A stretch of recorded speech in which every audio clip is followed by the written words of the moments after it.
Hello, my friends, and welcome back. Thank you very much for being with me again today.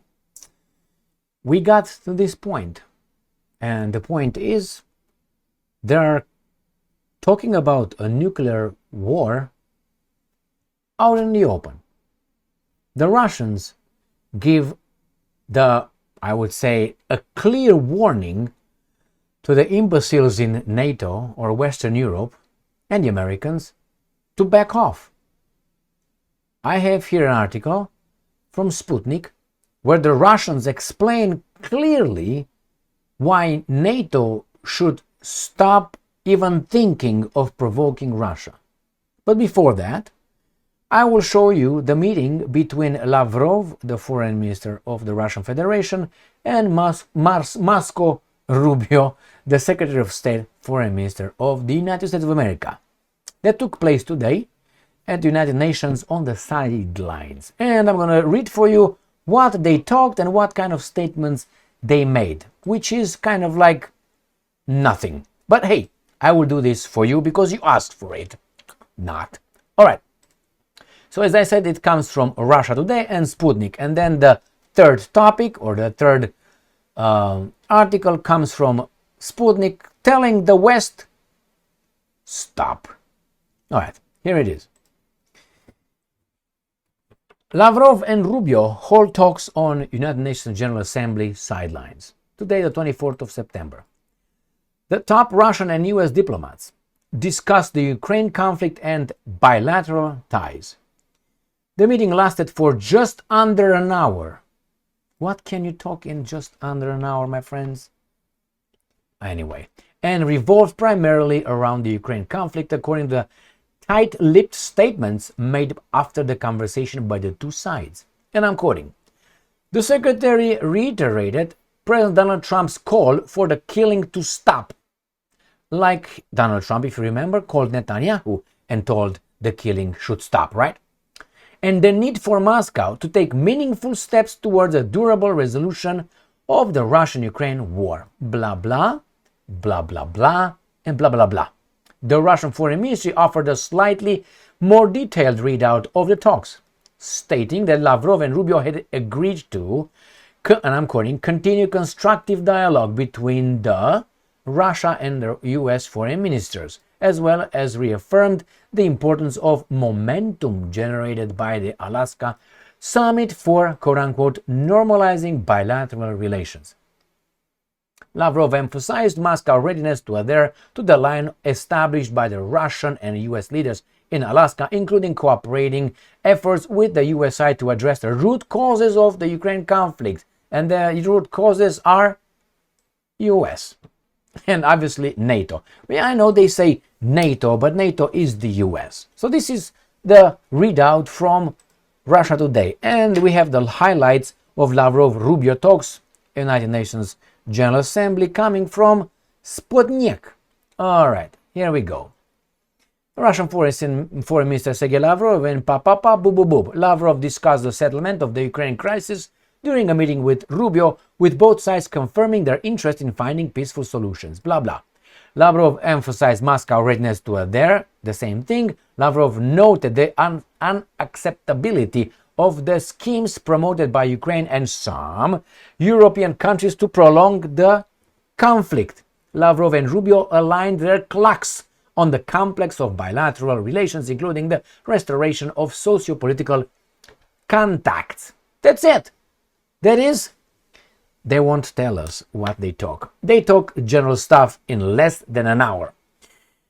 I don't know about you, my friends, but imagine you're with someone. In less than an hour, you don't have much to do. I mean, as fast as you can be, less than an hour, please, give me more. Anyway, so that's with the first one. Let's go to the second one.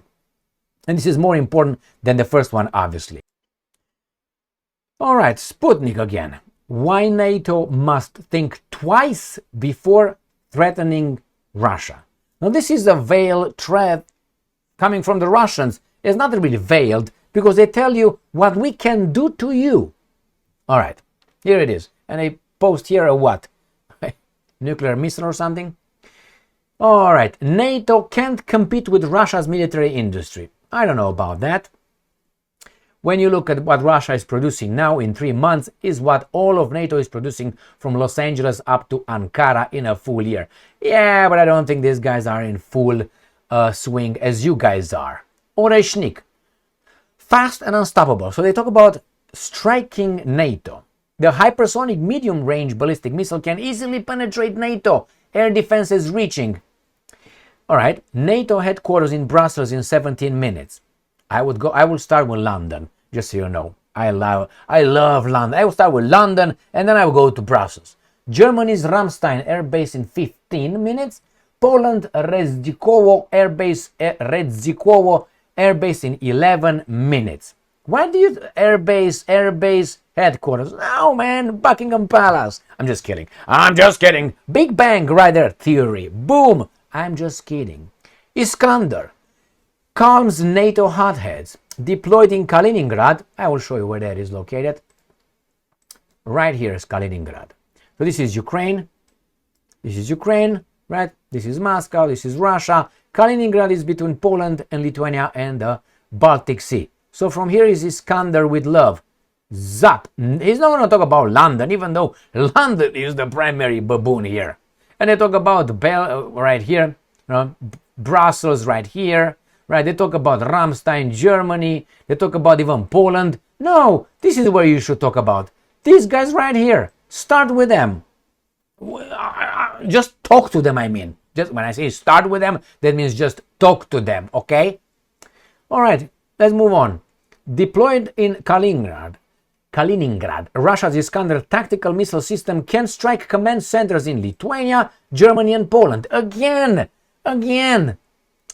God damn it. Again. Londinium. Where are you, Londinium?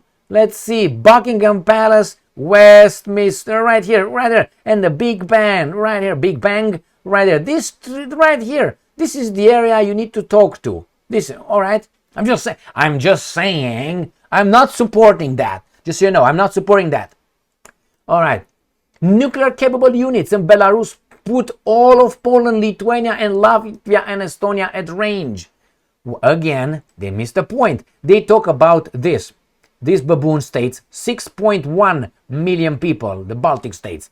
They talk about these guys from Belarus and Poland. No, that's not. You hit the wrong person. I'm telling you. It's like the lion or the tiger that fights in the circus with the whip and the pole. He's the guy, the tamer, the trainer, the whatever, the man. That's London. All right. You need to focus on the guy, not on the whip and on the pole. These guys again plays dumb. The Russians. I don't understand why. It's clear as the Brits and the Americans. The rest are followers. Let's move on. No shield versus hypersonics. Russia's Zircon hypersonic missiles, these guys are from the ships, can reach 1,000 kilometers at Mach 9, striking targets 500 kilometers offshore in 5 minutes. Average gliding vehicles launched from ICBMs can reach Mach 28 with nuclear yields up to 2 megaton, hitting distant targets in as little as 30 minutes. Russian nuclear triad. So they talk about atomic war. Russia is around 1,710 deployed warheads, 2,670 in storage. As I always say, these guys have more than 3,500 missiles, which we have here, 4,300 or something. And 1,200 retired, totaling 5,580 according to Federation of American Scientists. Its nuclear triad of air, land and sea delivery systems plus hypersonic capabilities gives Russia a potential strategic edge over NATO. Europe's vulnerable missile defense. You're gone. US defense shield, costly and ineffective. Putin said in December 2024 that US missile defense system is costly and offers little real security. Just because Putin said it, it's not necessarily true.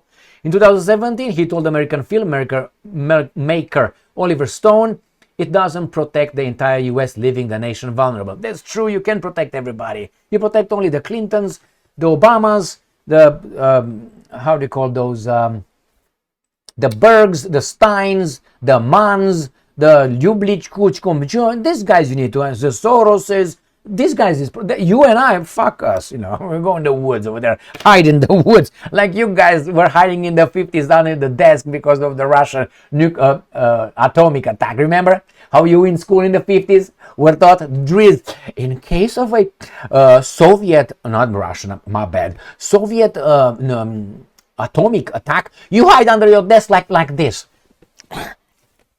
You're all safe because you're gonna see Jesus quickly. Man, strategic stability in the world continues to deteriorate as the West tries to gain supremacy. It's true. It's true. So, my friends, we're talking clearly about an atomic war. The Russians are talking.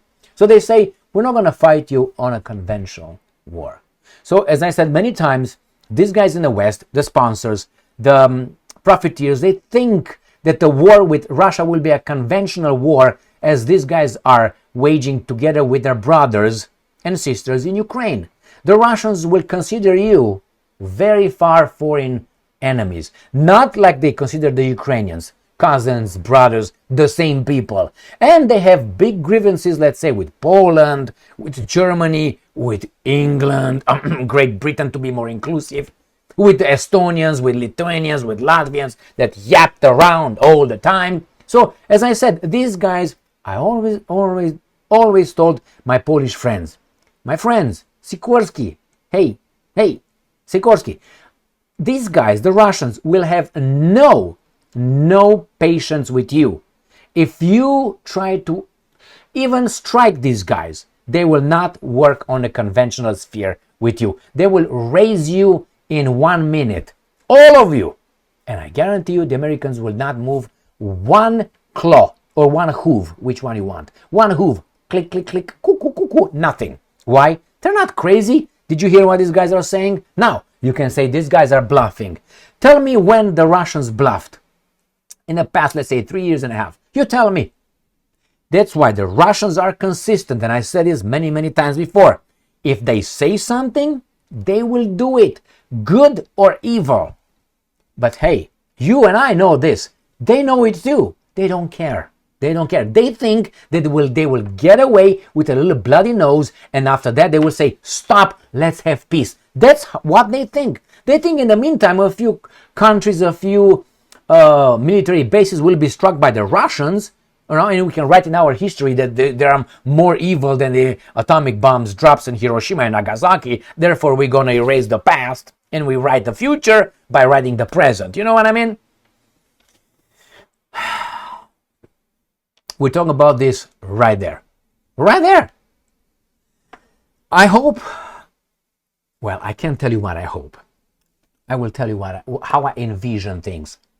In my wildest bad dreams for them, that the Russians in their evilness will commit some war crimes that I don't like at all, hitting a few important centers in this world, and they will probably eliminate them. And I gave you some hints that the Russians, evil Russians, might attack, and that's bad. They shouldn't do that. They should not do that. And I guarantee you that after that, I'm not talking about, citizens, regular baboons like me, regular Indians. No, they're chiefs. I'm talking about the chiefs, not the regular, not about that one. But we're going to be the ones, anyway, hit first. And I guarantee you after the Russians will do this horrible crime, the good people of the world that got smacked by the evil Russians will say, hold on, time out. Let's talk with the evil guy. Like we talk with Stalin, like we talk with Pinochet, like we talk with Netanyahu, like we talk with many other criminals. All right? Thank you very much for being with me again today. And after that, we're going to have Pax Americana. Until the next one, next chapter, next try. When the Russians are looking at the moon, the guy from Washington DC is going to say, hey, Ivan, what's going on? You like that? You like that? And Ivan said, duh. Okay, look over there. And when Ivan is going to take his eyes off of this guy's hand, this guy's going to be clip in the back of the head. Or straight in the head like Mr. Bernstein. Trotsky. Fuck off. Thank you very much for being with me again. I'm not celebrating that. That's a fact. He got hit with a ice pick in the back of this freaking head, unfortunately, in Mexico City. And he was like yelling. Stalin ordered that. Stalin, bad dude. But hey, he was our ally in the Second World War. He was. And we knew he was a criminal. He was not Russian, by the way. He was Georgian, Mr. Jugashvili. And Trotsky was also a good person, too. Stay strong, stay smart, look for the truth, and be just.